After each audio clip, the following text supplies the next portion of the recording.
Good Morning Business, la France qui repart. Et aujourd'hui, on est dans le 4e arrondissement de Paris à la rencontre de Superprof.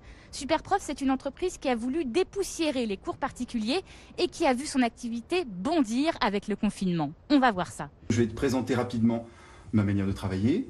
Ensuite, bien sûr, je répondrai à tes questions. Thibaut Montauroy, 35 ans, donne à Guillaume, élève en terminale, son premier cours de soutien à l'économie en ligne.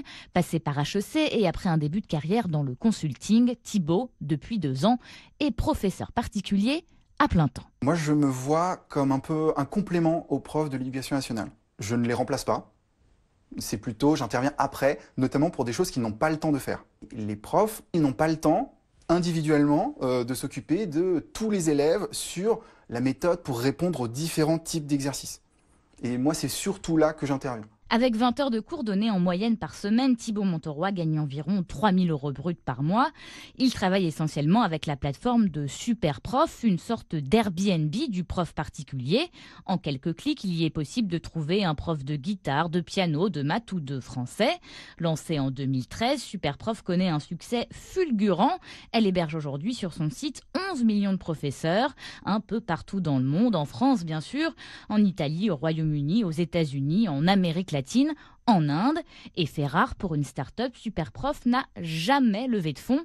Wilfried Granier est le fondateur de Superprof. C'est un modèle qu'on voit peu, ne pas faire de levée de fonds. Après, c'est une philosophie, c'est-à-dire que moi, j'avais envie de créer une société qui était rentable. Donc, du coup, d'abord, être orienté sur le chiffre d'affaires et non pas sur un potentiel chiffre d'affaires, un potentiel business model qui pourrait exister un jour ou l'autre. Et donc, du coup, en attendant ce business model et ce chiffre d'affaires se financer par les fonds, qui est un modèle comme un autre, moi j'ai préféré me dire, non, on va essayer de trouver un modèle économique qui fonctionne, que j'ai inventé, que j'ai testé et par chance, qui a bien fonctionné, qui a bien pris. Le modèle, les élèves de Superprof payent 30 € pour avoir accès à l'ensemble du catalogue de professeurs de la start-up pendant 30 jours.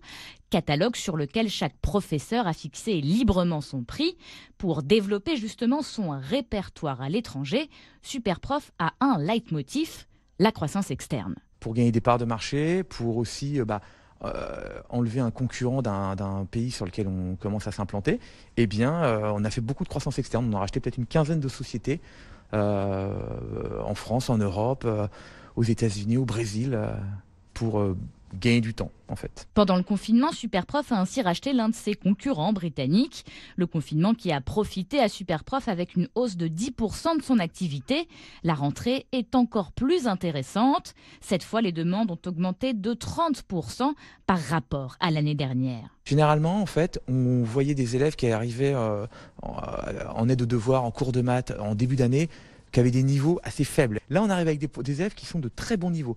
Et justement, en fait, comme ces élèves de très bons niveaux n'ont pas eu de cours, ils ont tout de suite commencé à attaquer l'année en disant « Moi, j'étais bon, je suis bon, j'ai envie de continuer à être bon, donc j'ai envie de continuer à progresser. » Et donc, ils se sont mis tout de suite à prendre des cours particuliers. Leader européen avec 13 millions € de chiffre d'affaires, Superprof veut continuer à grandir.